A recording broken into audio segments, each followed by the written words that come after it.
favor, confírmenme si es que están viendo. Sí, doctor, sí se nota. Listo, muy bien. Entonces, vamos a empezar con este tema que tiene que ver con las funciones vegetativas en el sistema nervioso o el control de las funciones vegetativas del sistema nervioso. Esto para ir viendo niveles, digamos, entre comillas, más bajos de control del sistema nervioso, ¿no? Y cómo los realiza. Ahora bien, en el sistema nervioso hay 4 funciones que deben ser desarrolladas, ¿no? Bueno, están el control de las funciones vegetativas, un centro sensitivo, un centro motor y un centro cognitivo. Poco a poco los vamos a ir desarrollando, ¿no? Empezamos ahora con las funciones o el control de las funciones vegetativas por parte del sistema nervioso. Veamos, cuando generalmente hablamos del sistema nervioso autónomo nos referimos a 2 sistemas, ¿no? El sistema parasimpático y el simpático. Pero hay que señalar lo siguiente, y eso como estructura básica de todo el sistema nervioso. ¿Alguien tiene su micrófono prendido? Le sugiero que lo apague. El sistema nervioso, para poder cumplir su función, y básicamente dijimos que la función del sistema nervioso es responder a los estímulos. Y para poder responder a los estímulos se necesita de un receptor, una vía aferente que lleve la información hacia el sistema nervioso, un centro que integre toda esa información y otra que tenga el sistema nervioso, luego una salida que viene a ser la vía eferente y finalmente los órganos efectores, que son los que responden a la decisión tomada, ¿no? Por el centro de procesamiento. Entonces tenemos un receptor, vía aferente, centro integrador, vía eferente y órganos efectores. A todo esto le llamamos, ¿qué le llamamos? Tiene su nombre. Y este es el sustrato anatómico de la función del sistema nervioso. ¿Cómo se llama esto? Esto se llama arco reflejo. Entonces, no hay una respuesta que se da sin que haya habido estímulos captados. Ahora bien, tanto el sistema parasimpático y simpático es la vía eferente de un arco reflejo que tiene que ver con el control de las funciones vegetativas. Entonces, cuando hablamos de estos dos, solo estamos hablando de la parte eferente. Entonces implica que hay otras estructuras que tienen que ver con la vía eferente, el centro integrador, y finalmente sale por estas 2 vías las señales. Y sí, entonces el sistema simpático, parasimpático y simpático es parte de una jerarquía o de una organización mucho más grande, en el cual están involucradas muchas otras estructuras del sistema nervioso. A nivel periférico están los receptores especializados, sea osmoreceptores, vasoreceptores, quimioreceptores, ¿no? Que responden a cambios del medio interno. Ahora bien, estos receptores llegan generalmente al sistema nervioso central, ¿no? Por una vía aferente visceral general, hacia el sistema nervioso, incluyendo varios pares craneales, ¿no? Está el 7º, el 9º y el 10º par craneal.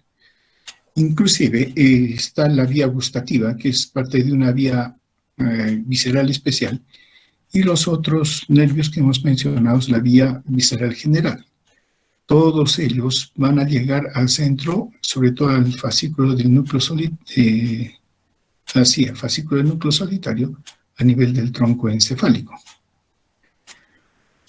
Entonces, a nivel del tronco encefálico hay otras estructuras que van a llegar mucho más arriba, las señales, ¿no? Como son el hipotálamo, el tálamo y el sistema límbico. El sistema límbico lo hemos definido anteriormente como el sistema que tiene que ver con las respuestas emocionales, ¿no? que son respuestas caracterizadas frente a determinados estímulos que se ha ido aprendiendo a lo largo de la evolución. Y es el sistema límbico, por decir el órgano o el sistema de mayor jerarquía. Y luego está el tálamo, el hipotálamo, y el hipotálamo, a través del fascículo de Schultz o el fascículo longitudinal, regresa los impulsos hacia el tronco encefálico, y del tronco encefálico sale el sistema parasimpático y también baja la médula y tenemos el sistema simpático. Entonces, esta es ya la salida, ¿no? Ahora bien, a nivel de la hipófisis, ¿no? Que es el centro de control, aquí van a salir las respuestas a través del sistema endocrino y a través del fascículo de Schultz, y el longitud dorsal llega al tronco encefálico y médula espinal, y la otra salida es entonces el sistema nervioso vegetativo. Y ellos son los que van a trabajar, ordenar a los órganos efectores para mantener la homeostasis dentro del organismo. Ahora bien, en la hipófisis hay varios núcleos, ¿no?, que están involucrados en esta respuesta vegetativa. El núcleo paraventricular, el grupo de células A5, inclusive protuberanciales, núcleo intermedio lateral, y así hay varios núcleos. Entonces, la integración se da a estos niveles, aquí, ¿no?, desde el sistema límbico, hipotalámico. Eso no quita de que a nivel de la médula espinal, por ejemplo, a nivel del sistema simpático, hay también arcos reflejos simples, ¿no?, que dan respuesta entonces a ciertas condiciones internas para mantener la homeostasis. Esos son niveles de jerarquía. Mientras más complejo es la respuesta que se va a dar, entonces en niveles superiores. Ahora, por lo que estamos mencionando, solo hay, o mejor dicho, cuando nos referimos al sistema parasimpático y simpático, solo nos estamos refiriendo a dos salidas que tiene todo este control autonómico. Ahora, incluyendo a nivel superior, el sistema límbico recibe tanto señales aferentes de órganos inclusive como el cerebelo y la ínsula. Y aparentemente estaría involucrada en lo que es sensibilidad visceral, motilidad visceral, y el área del opercular estaría relacionado al gusto, ¿no? Entonces, todos estos, digamos, órganos que, si bien es cierto, están alejados de lo que uno podría ver con respecto al sistema vegetativo clásico, pero involucran, ¿no? Están involucrados en la parte que corresponde al centro integrador para dar una respuesta. Bien, entonces, estamos ubicados. Estamos hablando, cuando hablamos del sistema nervioso autónomo, tal como lo describimos, estamos hablando de una parte, la parte efectora del control vegetativo del sistema nervioso. Clásicamente tenemos las tres divisiones que se consideran en este sistema nervioso autónomo. Está el sistema simpático, parasimpático y el entérico. Ahora, ciertamente, como es un sistema efector, tiene un patrón que todo el sistema efector, incluyendo el somático, mantiene. O sea, es un patrón estructural. Tiene dos neuronas, una neurona preganglionar, y cuyo cuerpo se encuentra en el sistema nervioso central, y otra neurona, conocida como postganglionar, cuyo cuerpo se encuentra en el ganglio autónomo, que generalmente es periférico, ¿no? Ahora bien, el sistema parasimpático clásicamente está formado por los pares craneales tercero, séptimo, noveno y décimo, y más los nervios sacros, ¿no? Sacro 2, 3, 4. Y el sistema simpático está formado por neuronas que se encuentran en las astas, en las neuronas dorsales y lumbares, claro. Toda la columna o la región dorsal y lumbar, las primeras lumbares, 1, 2, 3, y se originan en las astas laterales. Y están los ganglios paravertebrales. Y el sistema entérico, que está formado por neuronas de los plexos intramurales del tracto digestivo, tiene aferencias mixtas que le llevan tanto el sistema simpático como parasimpático y tiene un funcionamiento autónomo, autorregulado, ¿no? Son arcos reflejos que no llegan al centro integrador, al sistema nervioso central, sino que está a nivel de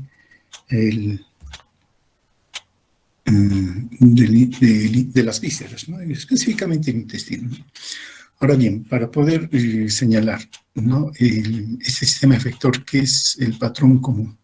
Si hablamos del sistema parasimpático, tenemos una primera neurona, que es la neurona presináptica, que se encuentra en los núcleos centrales. Esta primera neurona hace sinapsis con una segunda neurona que es más bien periférica. Y esta segunda neurona es la que tiene conexión con los órganos efectores. Ahora, ¿esto qué implica? Que entre la primera y la segunda neurona hay un neurotransmisor y aquí hay receptores. Lo mismo entre la segunda neurona y los órganos efectores, hay un neurotransmisor y hay receptores. Acá también en los dos sitios se han estado describiendo cotransmisores. Por ejemplo, a este nivel, con el órgano efector, está el péptido intestinal vasoactivo y el óxido nítrico. Acá también hay otros que los vamos a mencionar. La sinapsis simpática también tiene el mismo patrón. Una primera neurona que hace sinapsis con una segunda a través de la acetilcolina y receptores nicotínicos, y la segunda neurona que tiene conexión con los órganos efectores a través de la noradrenalina y receptores noradrenérgicos, ¿no? Neurotransmisores, o mejor dicho, neuromoduladores como el ATP y neuropéptido ya están presentes. Ahora, hay que considerar que en el sistema simpático este modelo sufre una modificación. El ganglio periférico sufre una modificación y da lugar a lo que se llama la médula adrenal, la médula suprarrenal. Si le llega con la primera neurona y controlados principalmente por la acetilcolina, y acá hay receptores en la médula suprarrenal que hacen que se libere adrenérgicos, entre ellos la adrenalina, noradrenalina y aún dopamina, pero sobre todo adrenalina, que también actúan sobre los órganos efectores a través de los receptores, pero a diferencia de la clásica descripción anterior, estos neurotransmisores no llegan a través de la segunda neurona, sino a través de la sangre, a través de la circulación, ¿no? Entonces, la médula adrenal, la médula suprarrenal, no es sino una modificación del ganglio simpático, pero que tiene una función de poder secretar adrenalina, que es 20 veces más potente que la noradrenalina. En determinadas circunstancias esto va a funcionar, y esto lo veremos más adelante, ¿no? Ahora bien, en el caso de, digamos, las motoneuronas somáticas que mueven los músculos esqueléticos, también tienen un diseño similar, pero un poquito más adentro. La primera neurona está en la corteza cerebral, sale hasta la segunda neurona, pero que se la encuentra a nivel de las astas motoras de la médula y núcleos motores del tronco encefálico. Y de allí sale la segunda neurona motora, y que hace ya sinapsis con los órganos efectores, ¿no? Muy bien. Entre los neurotransmisores está la acetilcolina, la noradrenalina principalmente, ¿no? La primera, si tomamos en cuenta esta clasificación o esta división es solo para los órganos efectores. La acetilcolina sobre los órganos efectores tiene efecto a través del sistema parasimpático, perdón. Tiene efecto sobre los órganos efectores a través de la acetilcolina y el simpático a través de la noradrenalina, ¿no? Ahora, más bien, las neuronas preganglionares todas son colinérgicas entre la primera y la segunda neurona, ¿no? Pero la transmisión es a través de receptores nicotínicos, ¿no? y modulan receptores muscarínicos, ¿no? Veamos ahora, por ejemplo, si estamos hablando de los ganglios simpáticos, esta neurotransmisión autónoma tiene varias formas en que se une. La clásica, y es la principal, digamos, corresponde a potenciales postsinápticos excitatorios rápidos, que tiene una duración de 30 milisegundos, ¿no? Y está mediado por la acetilcolina como neurotransmisor, más el péptido intestinal vasoactivo que lo modula, más que todo, ¿no? Esto a través de los receptores nicotínicos. Esto es lo clásico y lo que siempre describimos, y sí es lo principal en esto, porque si no hay esta forma, esta neurotransmisión tampoco no funciona. Pero sin embargo, hay otros potenciales, por ejemplo, potenciales postsinápticos inhibitorios lentos, cuya duración de 2 segundos, mediados por la dopamina, mediante una interneurona, ¿no? Ahora, esto se libera a través de la neurona, o mejor, tiene interneuronas que también median su actividad sobre su receptor, como está la adrenalina, el ATP, neuropéptido Y. Esta dopamina actúa a través de receptores D2. Potenciales postsinápticos excitatorios lentos, cuya duración es 30 segundos, mediados también por la acetilcolina, pero a través de receptores muscarínicos tipo 2. Y potenciales postsinápticos excitatorios lentos tardíos, que son de larga duración, 4 minutos. El neurotransmisor es la hormona liberadora de gonadotropinas, a través de receptores liberadores de gonadotropinas.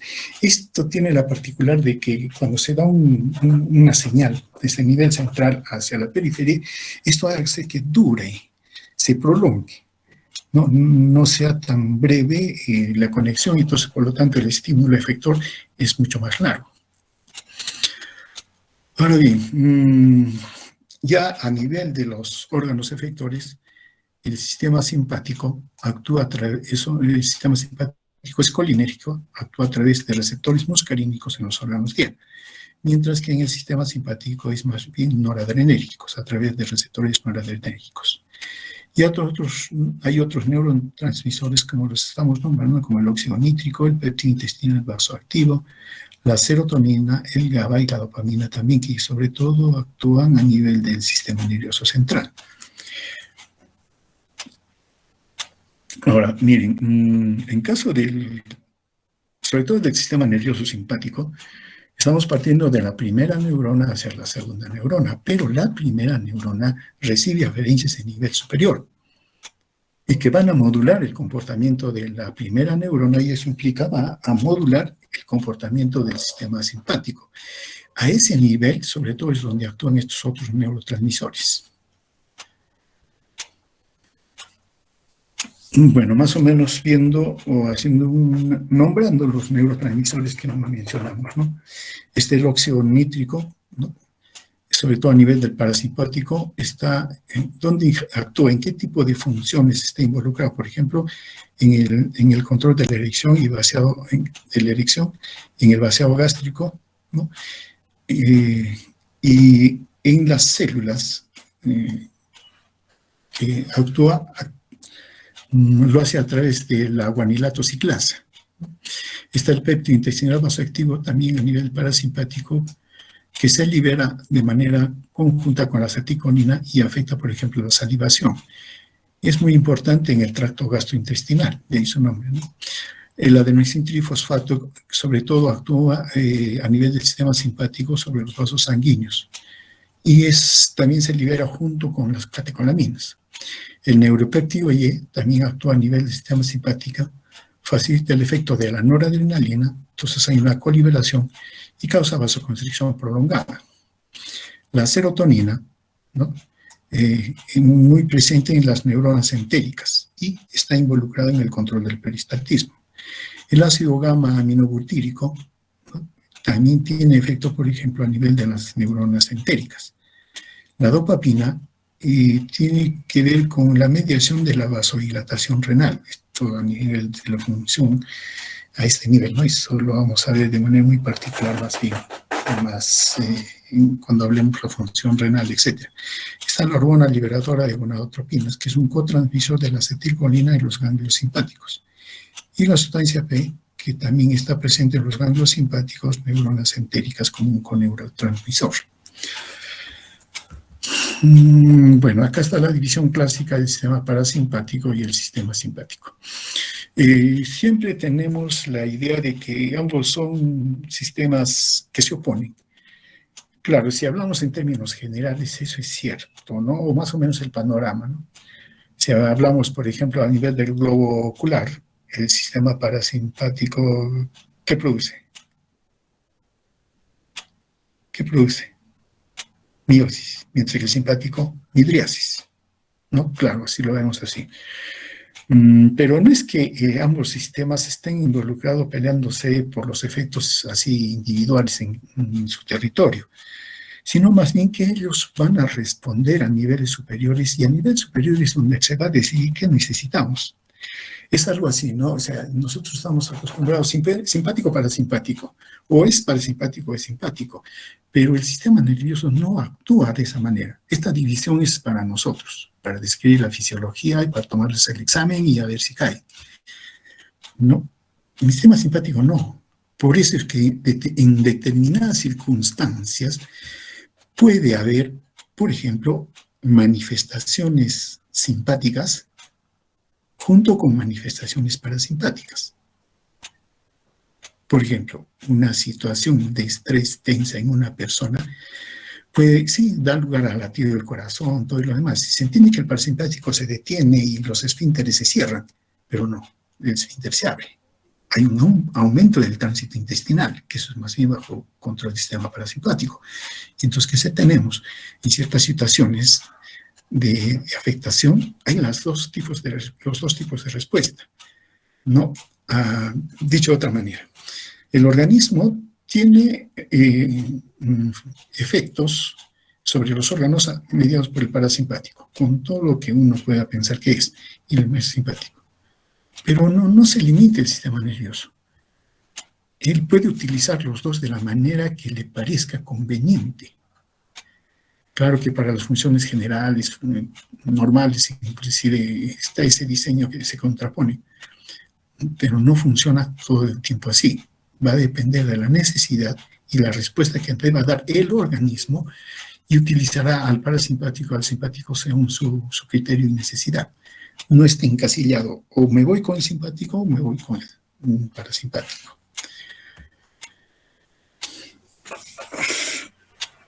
Veamos, tenemos, sí, lo que mencionamos, ¿no? El simpático y parasimpático con acciones expuestas, y acá hay excepto en el músculo espinal y la glándula salival, por ejemplo. ¿Por qué a nivel de esto?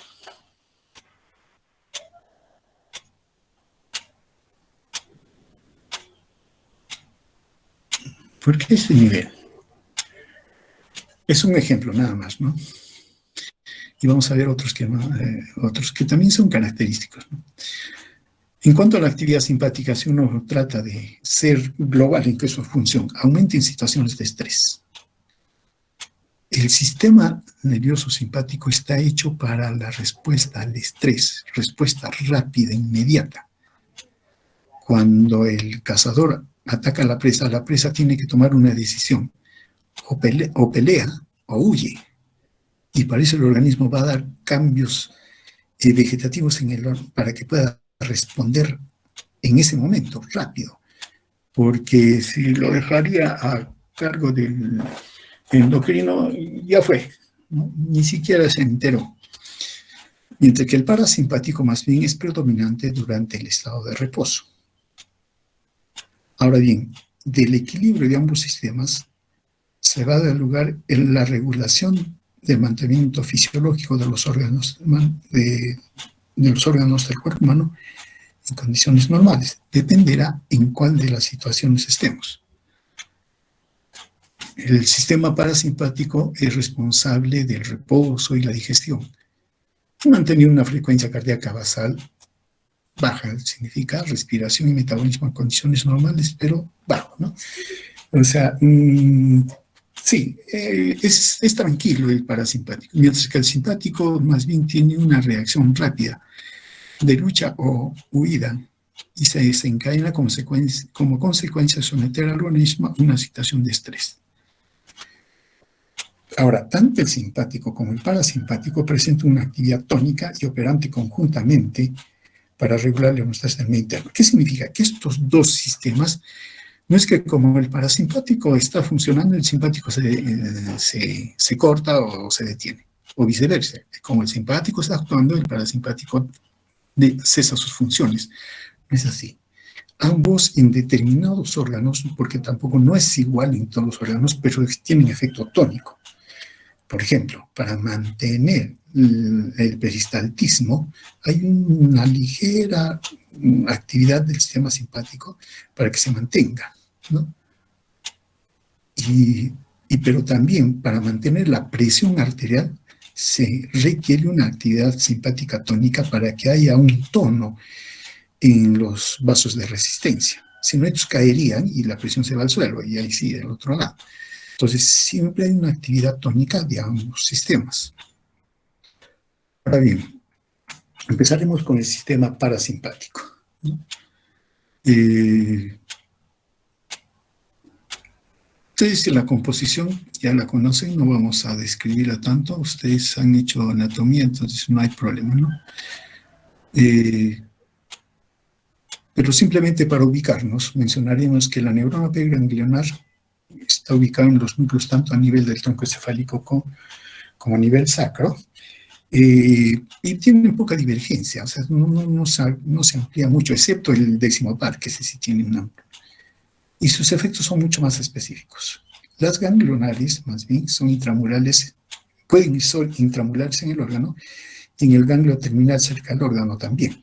Generalmente este ganglio intramural en el órgano ya se define como el sistema entérico. Aquí tenemos simplemente los pares craneales que forman este sistema parasimpático. Y rápidamente, porque ustedes también esto ya lo conocen, tenemos al tercer par craneal, ubicado en el mesencéfalo. El núcleo preganglionar es el núcleo de Indinger-Westphal, el ganglio es el ganglio ciliar, de donde sale la segunda neurona, y los órganos efectores, músculo constrictor del iris, miosis, y el músculo ciliar, acomodación del cristalino, ¿no? El séptimo par craneal, protuberancia, es el núcleo salival, tiene el ganglio submandibular y el pterigopalatino, con lo cual controla las glándulas salivales submandibulares, submaxilares y también las glándulas lagrimales de las membranas mucosas de las vías nasales y el paladar. Todo eso lo controla. El noveno, ubicado a nivel del núcleo, está el núcleo salival inferior. El ganglio es el ganglio óptico y con eso controla las glándulas parótidas. El décimo par craneal, ubicado en un núcleo bulborraquídeo. El núcleo preganglionar es el núcleo ambiguo y el núcleo dorsal del vago. Es un núcleo. Y los ganglios está el plexo cardíaco, el plexo entérico, el plexo submucoso. Sus órganos efectores son el nodo sinusal, aurículo ventricular, músculo liso, glándulas del bronquio, músculo liso, glándulas del tracto gastrointestinal, hasta el ángulo esplénico del colon y riñones, ¿no? Ahora, los componentes parasimpáticos del plexo sacro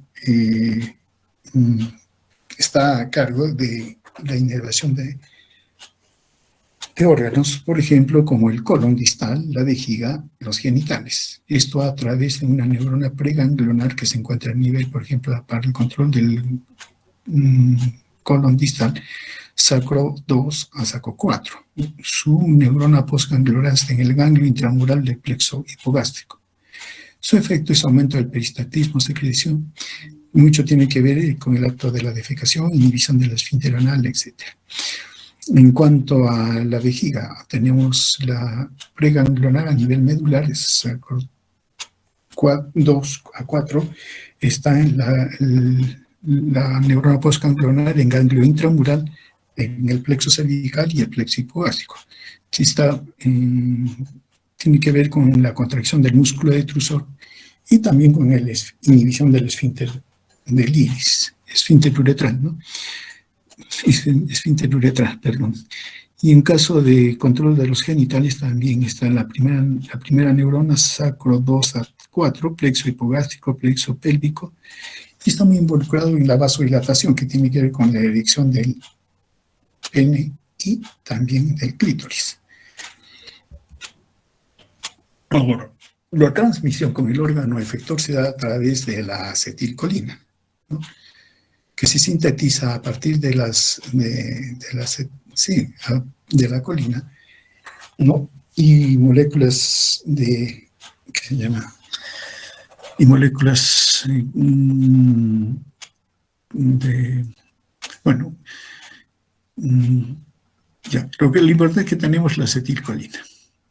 Esto está ubicado en la vesícula simpática, libera el receptor nicotínico, se libera y actúa a través de los receptores postsinápticos. Estamos hablando de los órganos efectores, entonces los órganos muscarínicos. Luego es degradada por la acetilcolinesterasa, que es una esterasa específica de la acetilcolina. Separa el acetato, ya el acetato es el que me estaba olvidando, separa el acetato y la colina es absorbida, mientras que el acetato es producido por la mitocondria y se vuelve a sintetizar la acetilcolina. Está dando vueltas aquí la acetilcolina. Digamos, esta ruta, o mejor dicho, esta forma de sintetizar la acetilcolina, el actuar y luego degradarse, puede ser factible de ser modificada por fármacos, por ejemplo, ¿no? Sea que actúen, por ejemplo, inhibiendo a la acetilcolinesterasa. En este caso habrá entonces un aumento de la presencia de la acetilcolina con mayor actividad sobre los receptores muscarínicos. O caso contrario, puede haber, claro, esto hablando estrictamente, ¿no?, con respecto a esta sinapsis, pero puede haber también fármacos que son agonistas de la acetilcolina, entonces actúan sobre los receptores muscarínicos, estimulándolos, o puede haber antagonistas que bloquean. Ahora bien, si le damos una mirada a los receptores muscarínicos, farmacológicamente están divididos en 5 tipos. Esta división es farmacológica, ¿no?, la que estamos utilizando, y es, digamos, mucho más completa y descriptiva con respecto a señalar los efectos del sistema parasimpático. Están receptores M1, M2, M3, M4 y M5. M1 y M3, no hay problema, están bien caracterizados, se sabe bastante, y inclusive sus subclasificaciones. Y sobre todo tienen que ver con efectos estimuladores a nivel de los órganos efectores, mientras que M2 tiene que ver más bien con efectos inhibitorios en los órganos en los que se encuentran.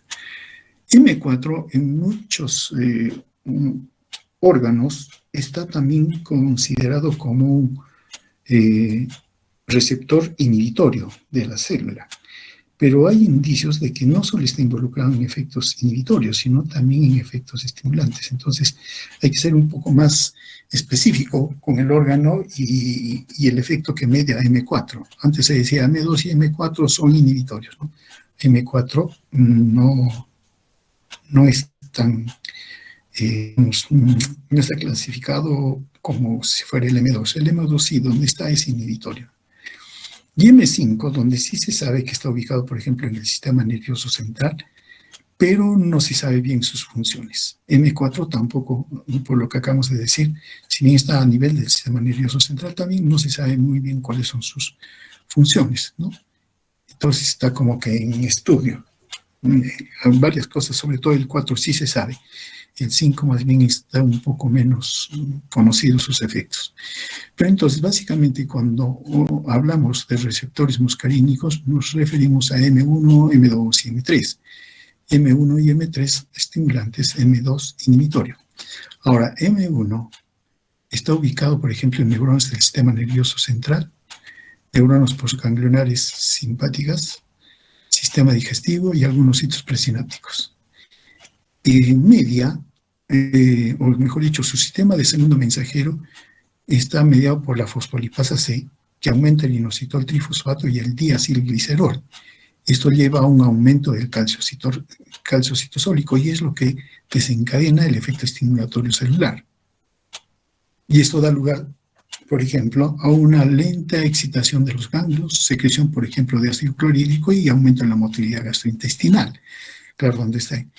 Pero debemos recordar que la secreción de ácido clorhídrico es cierto, está mediado o puede ser mediado por el sistema parasimpático, pero hay otro mediador mucho más importante, que es la histamina, a través de receptores histamínicos tipo 2, que es el que se estimula mucho más. Pero a su vez también la secreción de la histamina está mediado por receptores M1 del sistema parasimpático. Pero definitivamente, el que tiene más efecto sobre las células secretoras de ácido clorhídrico en el estómago es la histamina, a través del receptor H2. Los receptores M2 se encuentran en el miocardio, músculo liso, también a nivel del sistema nervioso. Más bien actúa inhibiendo la adenilciclasa, lo que hace que se disminuya el AMP cíclico y apertura de canales de calcio. Y entonces esto hace que las células se hiperpolaricen, entonces hay efecto inhibitorio sobre la célula. Ejemplo, inhibición cardíaca, efecto cronotrópico y inotrópico negativo a nivel del corazón. El receptor M3 está en tejido glandular, en vasos como músculo liso y endotelio. También actúa a través de la fosfolipasa C, aumenta el inositol trifosfato, diacilglicerol y el calcio citosólico, por eso que también media efectos estimulantes. Donde en la secreción en secreciones, con la contracción del músculo liso, y libera a nivel de las células endoteliales vasculares óxido nítrico. Y eso hace que produzca relajación. Miren, el receptor M3 se encuentra a nivel de los vasos sanguíneos a dos niveles. Se encuentra a nivel de las células o músculo liso de los vasos y allí media efecto contráctil, o sea, haría vasoconstricción. Mientras que a nivel de los receptores, a nivel de las células endoteliales de los vasos sanguíneos, lo que hace bajo ese estímulo es liberar, aumentar la producción de óxido nítrico, por lo tanto, estimula la óxido nítrico sintetasa. Y esa óxido nítrico sintetasa ubicada en el endotelio hace que se produzca óxido nítrico. Y el óxido nítrico difunde a través de la pared y produce relajación. Es la famosa sustancia relajante derivado del endotelio, que en algunos libros se menciona también, pero como recuerdo, ¿no? Se sabía que a nivel del endotelio en los vasos había algo que lo relajaba. No se sabía acá. Por eso ese nombre, ¿no? Sustancia relajante derivado del endotelio. Pero hoy en día se sabe que eso es el óxido nítrico. Entonces aquí tenemos ya los efectos finales de este sistema, ¿no? A nivel del globo ocular, receptores M3, contracción del músculo esfínter del iris, y eso causa miosis.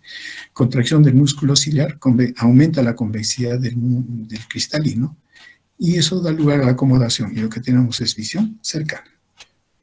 A nivel de la glándula lacrimal, estimula el lagrimeo, receptores M3, glándula salivar, secreción copiosa de saliva, bronquios, M3, causa broncoconstricción y aumento de las secreciones glandulares. A nivel del corazón, a través del receptor CM2, disminuye la contractilidad de la frecuencia cardíaca, efecto cronotrópico negativo y cronotrópico negativo. Tracto gastrointestinal, a nivel tracto gastrointestinal, M3 aumenta la motilidad tonomuscular y M1 aumenta la secreción de ácido clorhídrico, bajo el concepto que hemos mencionado. A nivel de la vejiga, utilete y vejiga, M3 contrae el músculo detrusor y M2 que inhibe favorece la micción. Aquí hay una relación con el sistema simpático muy importante que lo vamos a mencionar después. Los órganos, a nivel de los órganos genitales, M3 estimula la erección.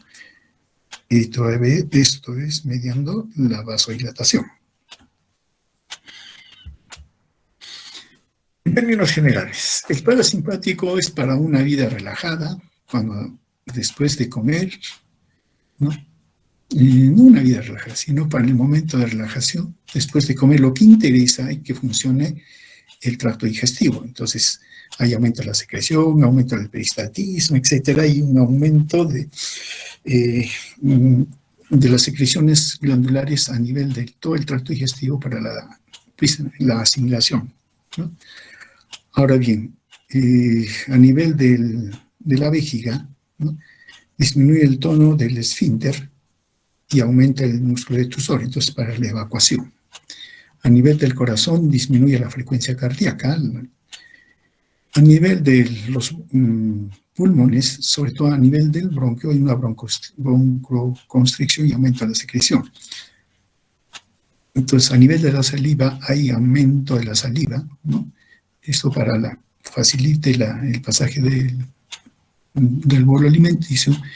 Y a nivel de los globos oculares está una acomodación, visión cercana, miosis, claro, para ver qué se está comiendo, ¿no? Creo que nosotros en nuestro caso hacemos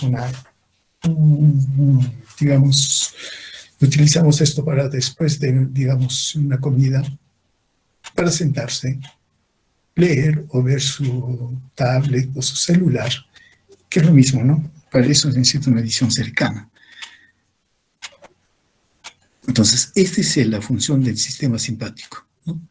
Media efectos para la digestión, disminución de la actividad cardíaca, disminución de la ventilación pulmonar por la broncoconstricción que hemos hecho, y para la visión cercana, ¿no?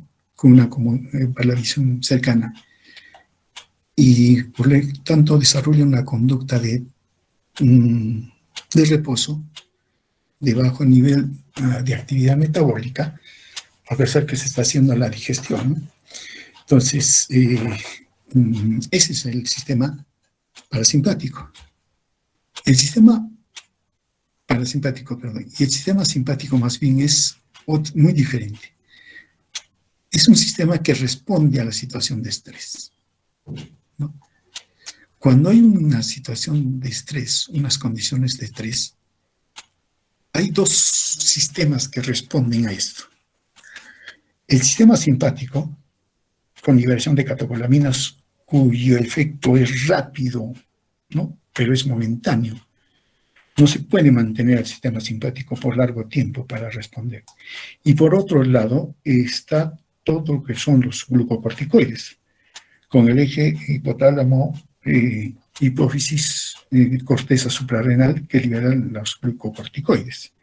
Los glucocorticoides también son sustancias, el cortisol, el cortisol vendría a ser de manera fisiológica, lo que permiten de que el organismo pueda actuar en situación de estrés, pero por mucho más tiempo. En este momento, cuando nos hemos despertado y levantado, quien nos está manteniendo en este momento en esta situación de estrés, de alerta, todo, y esto nos pasa todos los días para ir a hacer nuestras actividades, hay aumento del cortisol por parte de la acetilcolina y todo el eje que controla su secreción. Más bien para la tarde y durante la mañana va disminuyendo. A mediodía ya no hay hay cortisol, pero en bajo nivel, ¿no? Y es ahí donde como que nuestras energías y todo eso disminuye, ¿no? Es por ese ciclo circadiano que tiene la secreción de los glucocorticoides. Y eso podemos ver, ¿no? A pesar que nos hayamos amanecido estudiando, supongo, porque supongo que han amanecido por otras razones ahora, estudiando, trabajando, qué sé yo, ya tenemos que ir a trabajar o ya tenemos que ir a clases, una bañada, un poco de desayuno y como que nos sentimos bien. Ese efecto del cortisol, porque estamos en estrés. El ser humano es diurno, en la mañana hace sus principales cosas, se pone tenso, tiene que responder. Mientras que el sistema simpático no, el sistema simpático nos va a dar una respuesta a las situaciones de estrés inmediata. Ahora, tiene que ver en esto todo un sistema que tiene con respecto a la síntesis de los mediadores del sistema simpático. Está la adrenalina, noradrenalina, la dopamina. Todas ellas derivadas de la tirosina a través de una ruta común, ¿no? Por ejemplo, la dopamina en ciertos lugares del sistema nervioso va a quedar porque esos lugares no tienen estas otras enzimas que son claves para la conversión. Entonces queda como dopamina y la dopamina es la que se va a hacer secretar.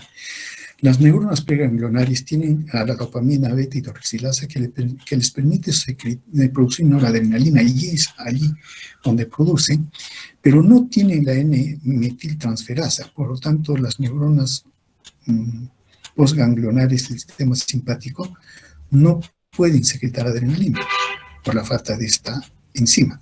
Más bien, la médula suprarrenal sí tiene la metiltransferasa y por eso puede producir adrenalina. Ahora bien, la noradrenalina tiene efectos estimulantes sobre los órganos, pero dada la situación de estrés que se requiere mayor efecto, mayor estímulo, entonces la médula suprarrenal se hace cargo liberando adrenalina, que es mucho más poderosa que la noradrenalina y se tiene un efecto más intenso en los órganos efectores respondiendo a la situación de estrés. Ahora bien, las catecolaminas, que podemos mencionarlos en conjunto a la dopamina, noradrenalina y adrenalina, actúan a través de receptores 7-hélice transmembrana ligados a proteínas G. La dopamina tiene también efectos sobre los receptores adrenérgicos, con los cuales comparte con la noradrenalina y la adrenalina, pero tiene menor afinidad. Por eso es que la dopamina tiene también sus propios receptores de dopamina considerados como receptores D, D1, D2, D3, hasta D5, ¿no? Que actúa también. Entonces, usualmente la dopamina actúa a través de sus receptores, pero bajo ciertas circunstancias, sobre todo en altas concentraciones, actúa también a través de los receptores noradrenérgicos. Y también son receptores 7-hélice transmembrana ligados a proteínas G, ¿no? Y a través de ellas van a dar lugar a modificaciones a nivel de la célula, por ejemplo, disminución del AMP cíclico o aumento del AMP cíclico, aumento de activación de canales iónicos y también modificación de las fosfolipasas. Estos vendrían a ser los mecanismos de segundos mensajeros.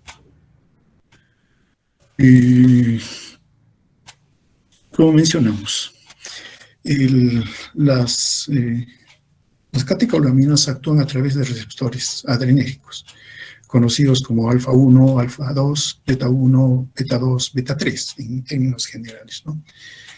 Pero ellos actúan dependiendo a través de segundos mensajeros especiales. Por ejemplo, los receptores alfa, ¿no? Acá el alfa-2, por ejemplo, a través de proteínas GI, no que dan lugar a la producción, a la degradación de la guanidil trifosfato, ¿no? Y da lugar entonces esto que se active o actúe sobre el AMP cíclico. Y es que actúan también a través del segundo mensajero sobre adenil ciclasa. Lo mismo hacen las beta, ¿no? Las beta. Entonces actúan de la adenil ciclasa y producen AMP cíclico. Y puede ser modulado a través de estas proteínas, el AMP cíclico. Este AMP cíclico actúa a través de proteína quinasa A. Ahora, el alfa-1, por ejemplo, actúa más bien no a través de la adenil ciclasa, sino a través de proteínas G y la fosfolipasa. Y la fosfolipasa, como he mencionado, actúa sobre el inositol trifosfato y aumento del diacilglicerol, pero ellos actúan a través de la proteína quinasa C. La liberación del del calcio hace de que es otro mensajero. Entonces, ¿qué tenemos por parte de los segundos mensajeros del sistema simpático? Tenemos a la proteína quinasa A, el calcio y la proteína quinasa C. Ellos son los que van a mediar las respuestas celulares. Antes, por ejemplo, se mencionaba que si el aumento, y de hecho hasta ahora todavía hay células, no todavía, sino que es cierto que en muchas células aumenta el AMP cíclico y lo que vamos a tener una respuesta celular estimulatoria. Esto lo saben por biología celular y molecular. Sí, eso es cierto, pero no siempre. Puede haber un aumento del AMP cíclico, pero puede haber una depresión de la respuesta celular. Los segundos mensajeros son mucho más plásticos cuando actúan sobre las células y no de una manera rígida como inicialmente se entendía, ¿no? Y eso hay que tomarlo en cuenta cuando ya se habla en detalle con respecto al efecto de estos receptores adrenérgicos y sus segundos mensajeros.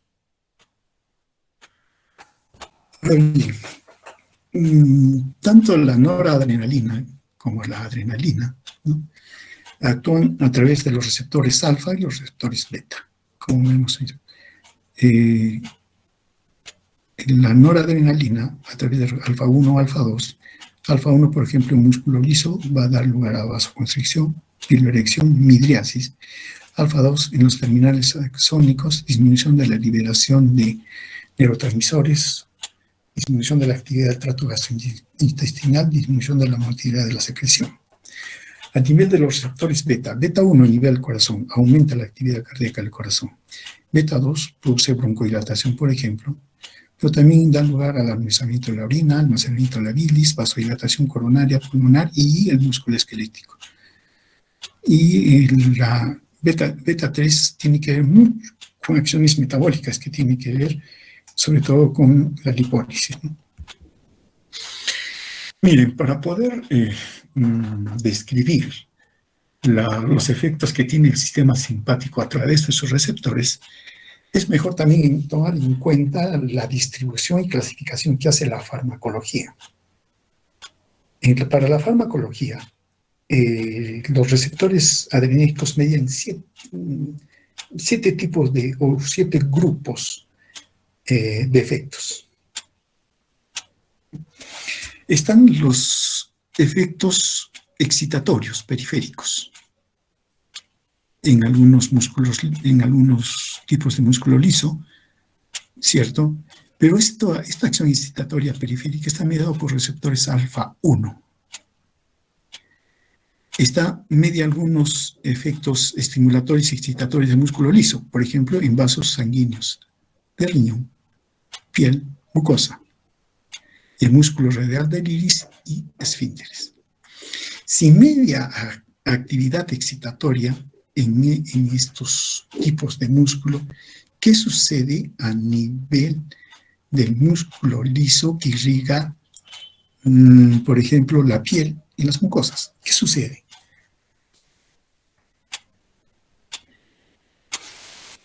Ahí hay vasoconstricción y se limita el flujo sanguíneo. También a nivel del riñón se limita. Ahora, eso si hablamos de músculo liso vascular.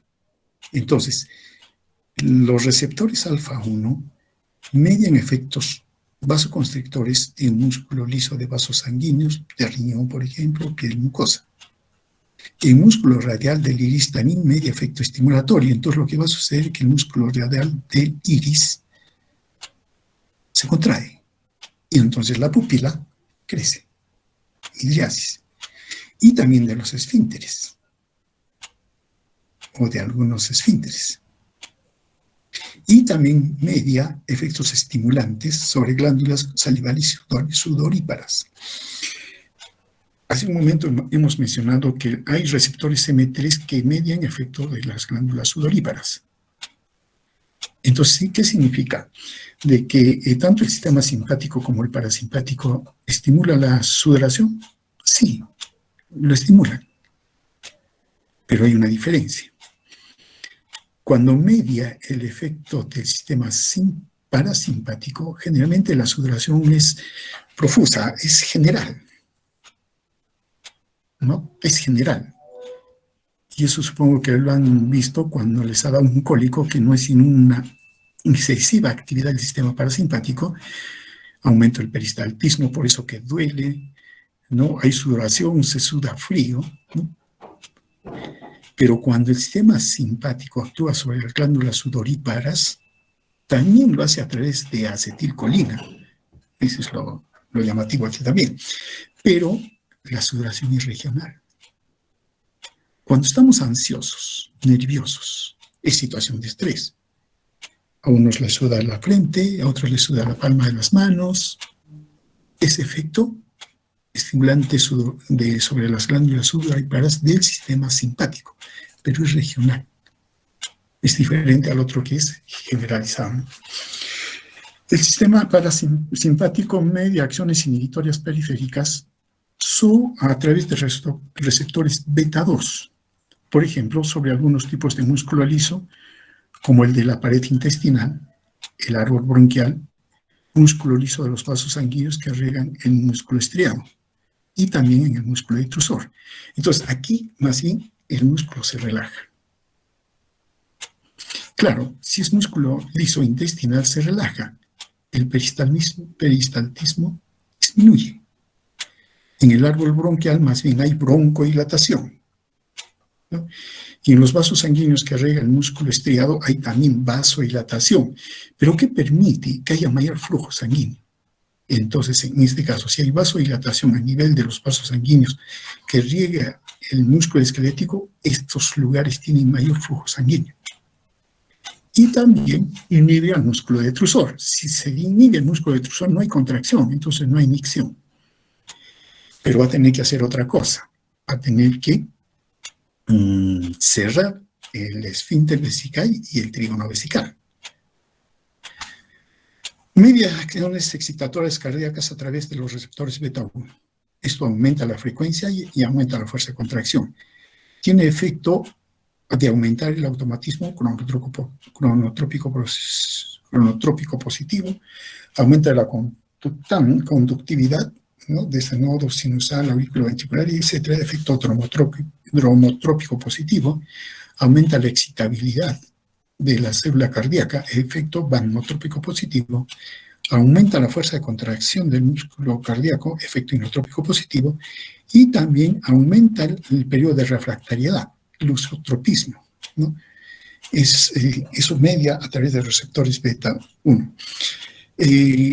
Hablamos hace un momento que el receptor parasimpático a nivel del corazón es M2, inhibe la frecuencia cardíaca e inhibe la contracción, mientras que el corazón hace lo mismo. Pero entre los dos sistemas, la inervación es asimétrica, no es igual. El sistema parasimpático tiene más efectos sobre el sistema, o mejor dicho, sobre el nodo sinusal, nodo auriculoventricular, y más o menos se va bajando en la conducción y va disminuyendo.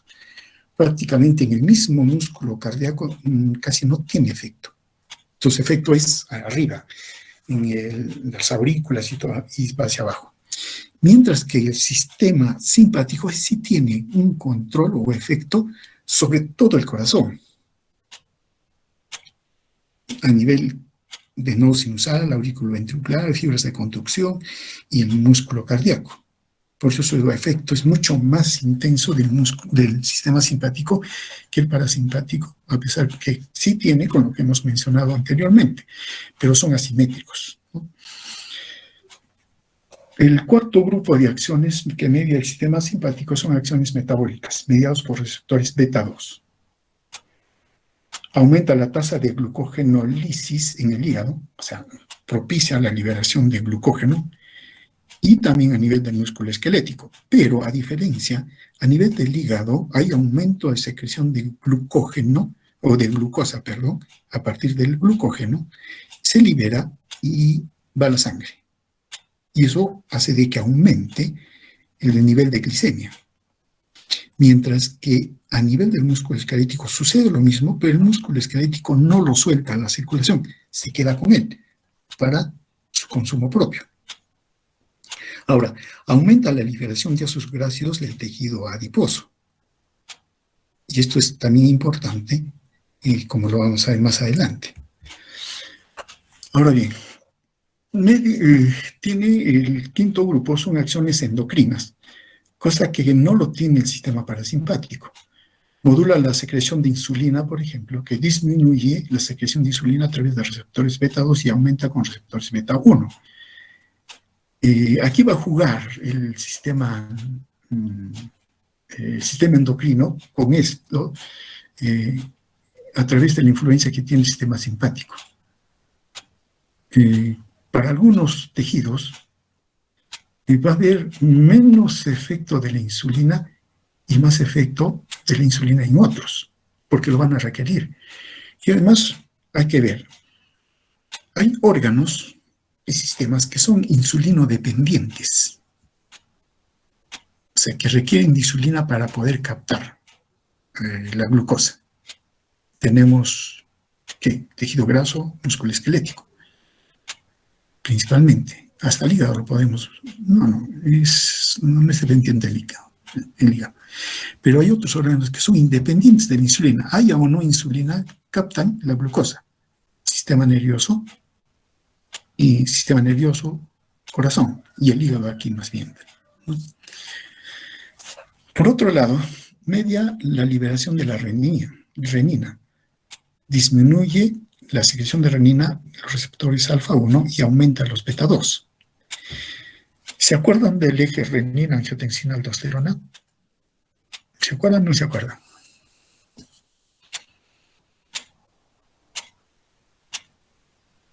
¿Aló? ¿Están ahí? Creo que ya se han ido. Yo también ya me voy a ir. Un poco más. Estamos ahí, doctor. Ah, ya, muy bien. Hay un eje renina-angiotensina-aldosterona que sirve también de control. La función renal, sí, cierto, así se le ha conocido, pero funciona en consonancia con el sistema simpático y también con el sistema, sobre todo con el sistema simpático, ¿no? La renina se produce a nivel renal. ¿Sí? Claro, se produce a nivel renal. ¿Cuál es una enzima? ¿Sobre qué sustrato actúa la renina? ¿Aló? ¿Cuál es el sustrato de la renina? El angiotensinógeno, doctor. ¿Y dónde se produce el angiotensinógeno? En el pulmón. No. No me quedé bien, doctor. Están todavía crudos, creo. Hígado, doctor. A nivel del hígado. La producción de angiotensinógeno es continua a nivel del hígado. Claro. El angiotensinógeno es convertido en angiotensina 1 a través de la renina. Y luego la angiotensina 1 es convertido a angiotensina 2 a nivel de los pulmones por la enzima convertidora de la angiotensina 1 a 2, conocida como la ECA. Y una vez que tenemos angiotensina 2, sí se van a desarrollar los efectos mediados por este eje. Va a actuar básicamente a nivel de 3 órganos o a 3 niveles, podemos decir. La angiotensina 2, a nivel de los vasos sanguíneos, que va a producir vasoconstricción, pero a diferencia del sistema simpático, que también produce vasoconstricción, la vasoconstricción es más sostenida y el efecto de este eje es prolongado. Y como se necesita contraer por mayor tiempo, y es un músculo, finalmente el músculo lisovascular, responde entonces a lo que hace todo músculo cuando es estimulado. ¿Qué pasa cuando un músculo, incluyendo el músculo esquelético, es estimulado continuamente? ¿Qué le pasa? Los que hacen deporte, ¿qué le pasa? Hipertrofia. Me preguntan. Hipertrofia, doctor. Hipertrofia. Entonces el músculo lisovascular se va a hipertrofiar. Y si hay hipertrofia del músculo vascular, entonces lo que hay es aumento de la resistencia. Ya por ahí ustedes pueden ir sacando sus cuentas. Por otro lado, actúa el angiotensinógeno, actúa sobre también el corazón. Se está entendiendo que en estas circunstancias que actúa el eje renina-angiotensina-aldosterona es una situación de estrés donde se necesita que el corazón trabaje y trabaje fuerte, ¿no? Entonces se le estimula. El receptor beta 1 le estimula y el corazón trabaja, pero la angiotensina 2 también lo estimula, pero también tiene el mismo efecto. lo estimula por largo tiempo y como dice que tiene que este músculo trabajar más eficientemente mecánicamente, lo hipertrofia. Entonces tenemos hipertrofia cardíaca. ¿No? Claro, la intención es buena, pero ¿qué tenemos? Una hipertrofia cardíaca. ¿Y qué tenemos? Un músculo hipertrofiado que hace fuerza y un sistema vascular que le hace resistencia. Aumenta más la fuerza, la actividad del corazón y se va hipertrofiando. Y llega un momento que el corazón ya no puede enviar la suficiente cantidad de sangre al organismo. Y aquí entramos, ¿cómo se llama esa condición? No he hecho fisiopatología. Insuficiencia cardíaca. ¿Cómo se llama? Insuficiencia cardíaca. Insuficiencia cardíaca. Eso es lo que sucede, ¿no? Ahora, le agregamos el otro efecto a la angiotensina. La angiotensina sí puede actuar sobre el riñón directamente, sí, pero muy poco lo hace. Pero para actuar sobre el riñón aumenta la secreción de ¿qué hormona? Aldosterona. De la aldosterona. ¿Y qué hace la aldosterona?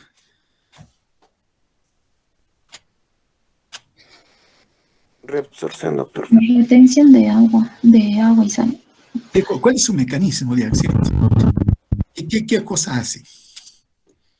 Aumenta la presión arterial. Ese es el efecto. Necesito el mecanismo de acción. Reabsorción de sodio. Hace reabsorción de sodio a nivel del túbulo distal, renal. Si se absorbe sodio, y el sodio es osmóticamente activo, el sodio va a venir acompañado con cloro también, pero también va a venir acompañado de agua. ¿Y por qué hace esto el sistema renina-angiotensina-aldosterona? Cuando ella actúa, entiende, y es más, se activa porque hay disminución de la secreción o ligada de sodio, específicamente cloro, ahora se sabe, pero el cloro y el sodio van juntos, a nivel del túbulo distal. Y si hay disminución de sodio, el riñón entiende que hay disminución de sodio, hay disminución de volumen, entonces hay que captar volumen. ¿Para qué? Para que se mantenga el volumen sanguíneo y eso mantenga presión. Esa es la idea, ¿no? Entonces, del riñón. Y como le digo, menos sodio, entonces hace la absorción del sodio con agua para que aumente el volumen sanguíneo y mantenga presión. Este eje renina, activado por los receptores adrenérgicos a nivel renal, hace entonces de que se absorba más sodio, aumente la reabsorción de sodio, agua, aumente el volumen sanguíneo. Y el paciente con insuficiencia aparece edematizado. ¿Cómo se llama eso? Insuficiencia cardíaca congestiva. Ese es el efecto. Ahora, el sistema nervioso simpático lo activa, sí, ¿no? Pero esto, lo que hemos descrito, va a ser producto del efecto del eje renina-angiotensina-aldosterona, porque actúa de manera sostenida en los órganos que hemos mencionado. Tiene efecto a nivel del hipofisiario. Receptores beta-1 aumentan la liberación de la hormona antidiurética. Si se aumenta la liberación de hormona antidiurética, ¿qué sucede con el líquido a nivel renal?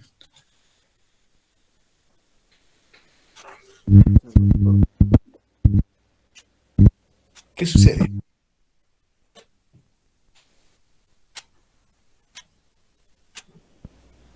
Reabsorbido. Es Reabsorbido. parece que tiene dificultades, pero creo que le he entendido que es reabsorbido el líquido, sí. Pero esa reabsorción no depende del sodio. Y el sistema nervioso sigue pensando que le falta agua al sistema circulatorio, por lo menos, claro, en este caso circulatorio, pero también a todo el organismo, y por lo tanto reabsorbe agua. Ni la aldosterona reabsorbiendo agua a través del sodio, ni la hormona antidiurética absorbiendo agua por su propio mecanismo que tiene, ninguno de ellos fabrica agua. Solo puede absorber, evitar que se pierda. Nada más, es lo que hacen ellos. Ninguno en el organismo no tenemos nada que produzca agua, por eso es que dependemos del agua externa. Eso hay que tomarlo en cuenta muy seriamente. El sistema simpático tiene acciones sobre el sistema nervioso central. Por ejemplo, estimula la respiración, aumenta el estado de vigilia y la actividad psicomotora, disminuye el apetito, y por lo tanto la persona es mucho más activa, está estimulado, ¿no? A nivel del locus coeruleus, estimula una conducta vigilante, deprime el sueño, y por eso cuando estamos en estrés no dormimos. El sistema noradrenérgico, a nivel del sistema noradrenérgico tegmental ventral, regula la liberación de vasopresina, oxitocina y secreción de hormonas adenohipoficiales. Se va a alterar la secreción, sí, las situaciones de estrés modifican al sistema endocrino, sí, lo hace a través de estos efectos, ¿no? La noradrenalina más la serotonina controlan la ingestión de alimentos y la temperatura corporal.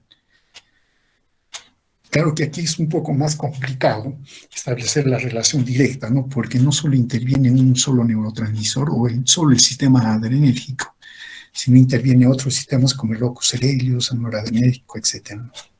Y ellos a su vez reciben otro tipo de aferencias, pero van a participar en la modulación de la respiración, por ejemplo, el estado de la vigilia, actividad psicomotora, ¿no? Que incluye la actividad vigilante, y modificaciones también del sistema endocrino, ¿no? Y finalmente, hay un tipo de acciones conocidas como acciones presinápticas. Hasta ahora, cuando uno habla, la noradrenalina actúa sobre el receptor alfa-1, que la acetilcolina actúa sobre el receptor muscarínico nicotínico, estamos dando por entendido que esos receptores están en la neurona postsináptica o en el órgano efector. Entonces están en la membrana postsináptica.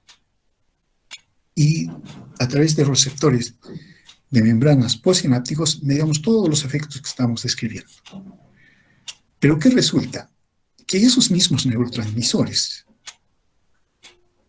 tanto la noradrenalina como la acetilcolina, tienen también receptores en la membrana presináptica de la neurona desde las cuales se están liberando.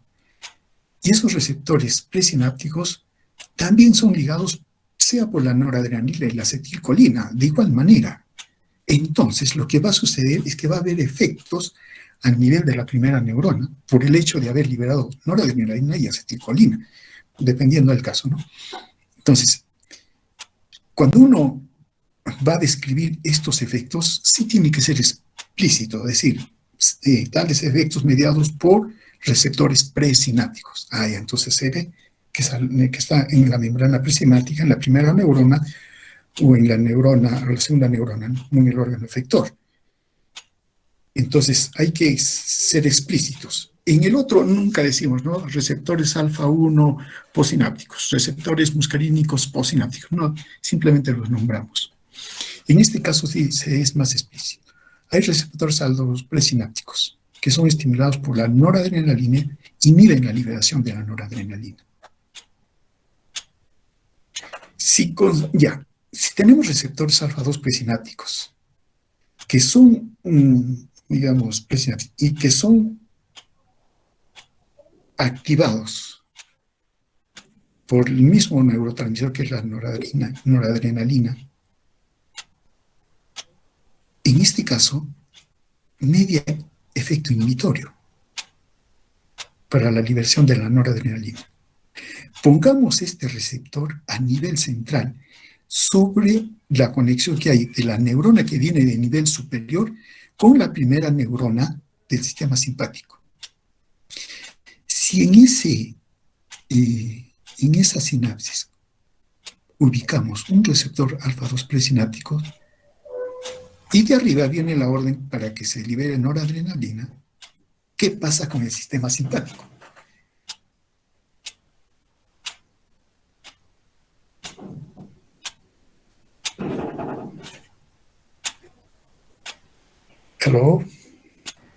Se inhibe. Se inhibe porque se está inhibiendo a la noradrenalina que actúa sobre la primera neurona y que sería lo que activa al sistema simpático. Entonces, hay una inhibición. Y sí hay fármacos que se utilizan a este nivel, ¿no? Para inhibir el sistema simpático. Y como mencionamos anteriormente, el sistema simpático tiene efectos tónicos, un vasoconstrictor. Entonces hay vasodilatación. Baja la presión arterial. Claro, porque si tiene agonistas de estos receptores, fármacos agonistas, ¿no?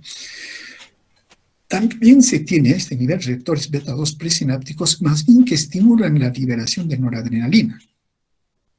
En este caso, el resultado sería un aumento de la actividad del sistema simpático. Entonces, hay que tener en cuenta a estos otros receptores presinápticos para explicar las acciones presinápticas del sistema nervioso simpático.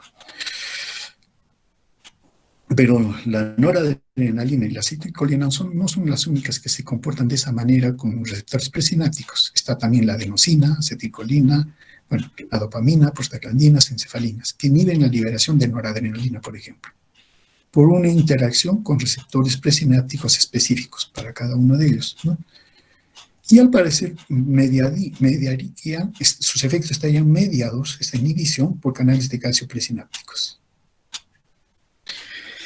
Bien, entonces estos son los 7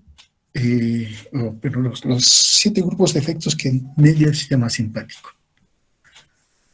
Claro, visto de una manera por acciones, sí, hay que aprendérselas, ¿no?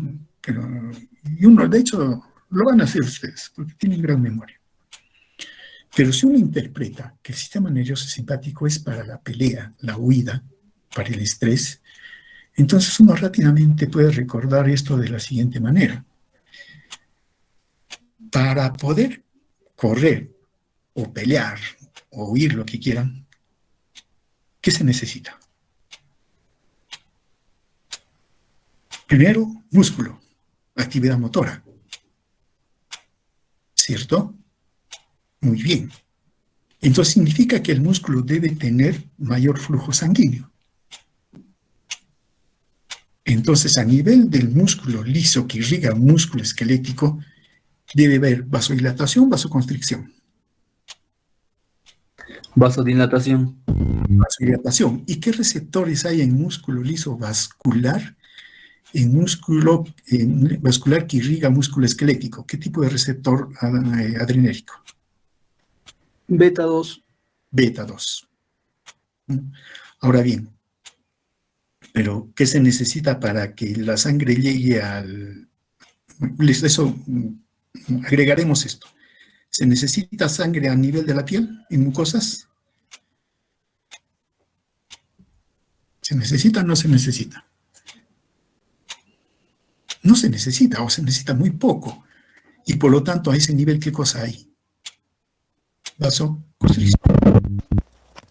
¿Y qué receptores hay a ese nivel de musculatura lisa de vasos que irrigan piel, vísceras, etcétera? ¿Qué tipo de receptor?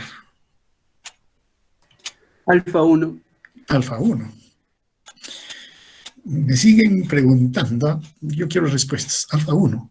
Entonces, lo que sucede es que el sistema simpático hace una redistribución del flujo sanguíneo, favorece al músculo esquelético y disminuye en otros órganos que no se necesita en ese momento. ¿No? Listo. Ahora, para que la sangre se mueva, ¿qué se necesita? Actividad cardíaca. ¿Y qué receptores hay a nivel cardíaco? Beta 1 y beta 2. No, beta 1. Hay también beta 2, es cierto, porque si entramos en detalles, todo es beta 1, pero el efecto neto es beta 1. ¿Por qué? Porque es estimulante. Eso es lo que sucede. Entonces, por eso el corazón aumenta fuerza, aumenta frecuencia y todo lo demás, ¿no? Listo, ya tenemos un corazón trabajando, circulando, llevando sangre al músculo esquelético, etc.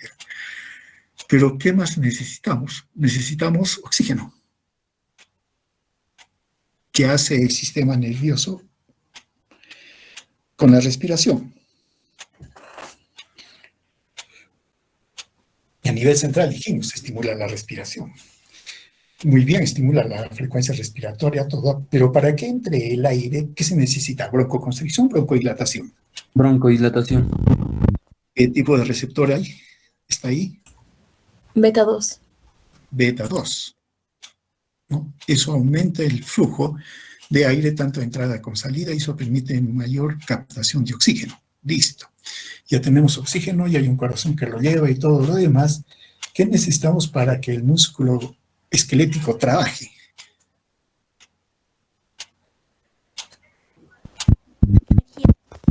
Energía. Energía. ¿De dónde la obtiene? De la glucosa. De la glucosa. ¿Y qué cosa hace el sistema simpático para obtener más glucosa? Glucogenólisis. Glucogenólisis. Glucólisis. La glucogenólisis es lo que hace. Listo, muy bien. Pero, ¿quién necesita insulina para poder captar esa glucosa?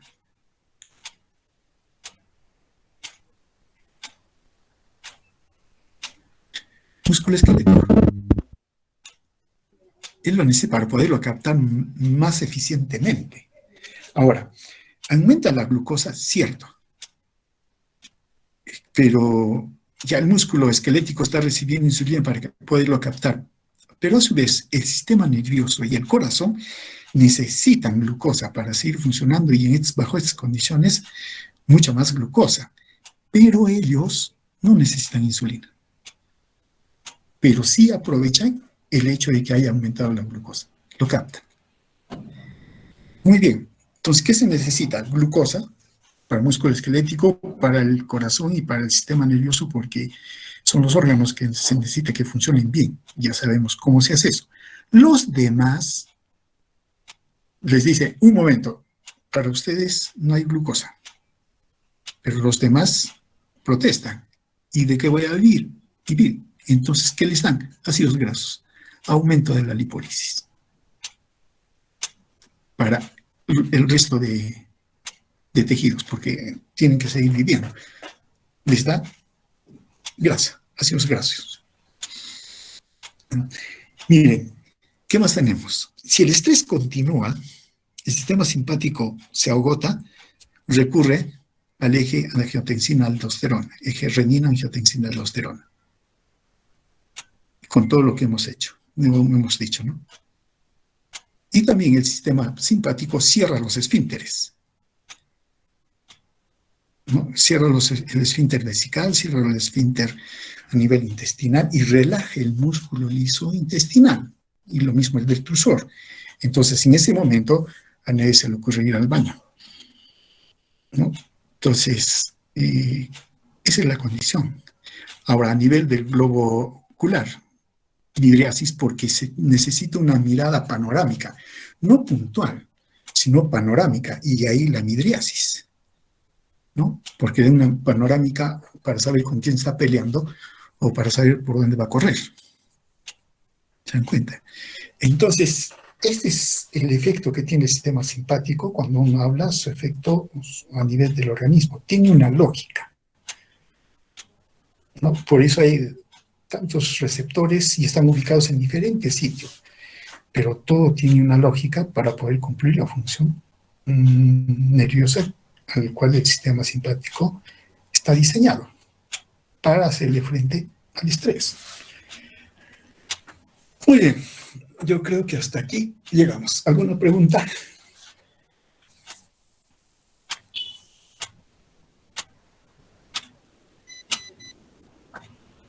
Ya es hora, nos están llamando. O alguien están despertando. Bien, si no hay preguntas, nos vemos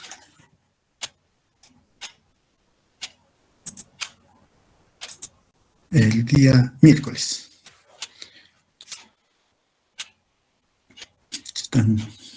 ¿Están allí todavía? Sí. Sí, doctor. Ya, listo, entonces. Nos vemos el día miércoles, señores. Y lo que trataremos será el sistema límbico. ¿Listo? Van dando una leída. Bien, entonces nos vemos el día miércoles, señoritas, señores. Que tengan un buen día. Igualmente, Hasta doctor. el Buen miércoles, día. doctor. Hasta el miércoles, doctor. Buen día.